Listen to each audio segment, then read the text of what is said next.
Hello and welcome everyone. This is Amrita Portake and today we are going to have a lot of fun in the studio doing some splash food photography using natural light. So let's get started.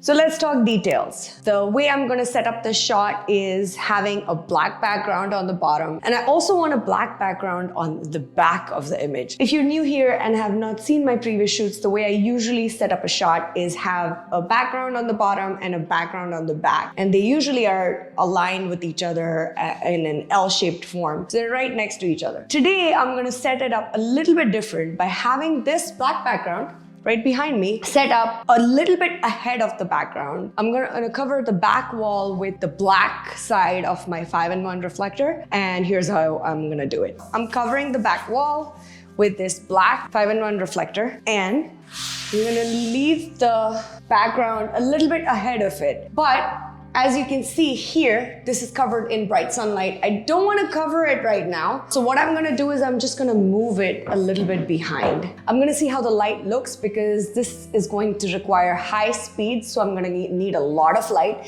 and especially because we are going to shoot with natural light. So I need to see how much light I get. And based on that, I'm going to move it. For now, I'm going to place the subject in the shade rather than put a scrim on this and in the sunlight. If it works well in the back, I'm just going to leave it in the shade. If we need more light, I'm gonna put a scrim on the window and shoot it in the sunlight over here. So let's try it out. I have these two glasses for the shoot and I have strawberries and an orange. I couldn't decide which fruit to use and which glass. So I'm going to first try out the strawberries with the champagne glass because I love this glass. It's such a pretty glass. To reduce my work in post, I am going to clean up the glass with a tissue. If you have a microfiber cloth and want to use that, that will work well too. I feel like the kitchen towel got more lint in there than was there previously, so I'm going to use a microfiber cloth.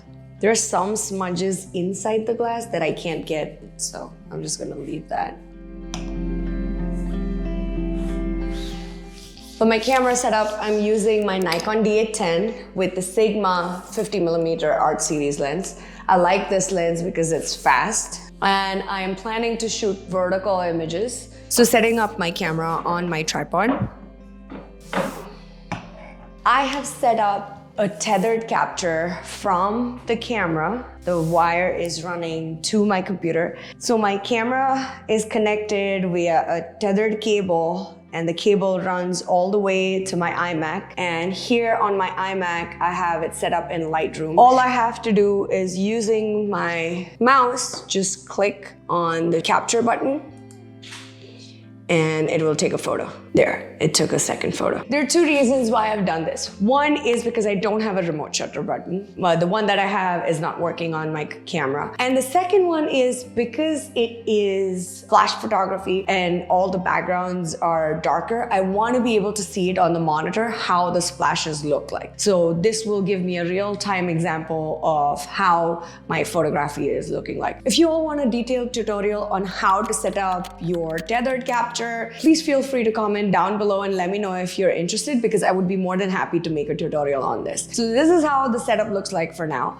I'm gonna keep my mouse with me because I am the only person shooting. I don't have any help today. So what I wanna do is as I drop my object into the water to create the splash, I wanna be able to constantly click the camera from there. So that's why I'm gonna keep the mouse with me. All right, let's get started. I would highly recommend taking a shot of the scene as it is so that you need it in Photoshop to be able to edit anything out. You have the base scene created. This is the shot that I have right now on my computer, and I am going to start dropping berries and take photos. Okay, I think I need a smaller berry. Maybe that one? That one looks good. Okay, yeah.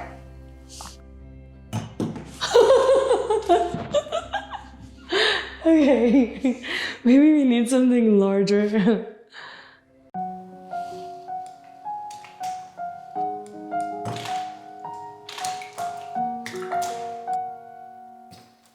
Ooh, I like those splashes. Okay. Topping it up with some more water.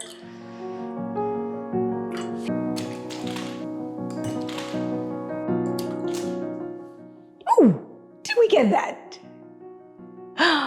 No, a little bit late. Okay. Also be careful where you're shooting it because this is going to get messy.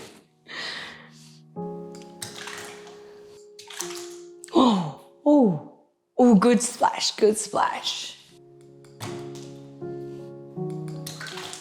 I think I've got a good mix of them. I'm gonna go into Lightroom and Photoshop and edit these images. Fair warning, my friends, this gets very, very messy. So be prepared with a lot of mop cloths or tissues because there will be water everywhere unless you're doing it in a contained container. But if you're doing it like this, just be fair warned that there's going to be water everywhere. I've already had to mop the floor twice. That was messy and so much fun. I had a lot of fun, and thank you so much everyone for joining me today. Hope you have an amazing day, and here are the final images. Bye-bye.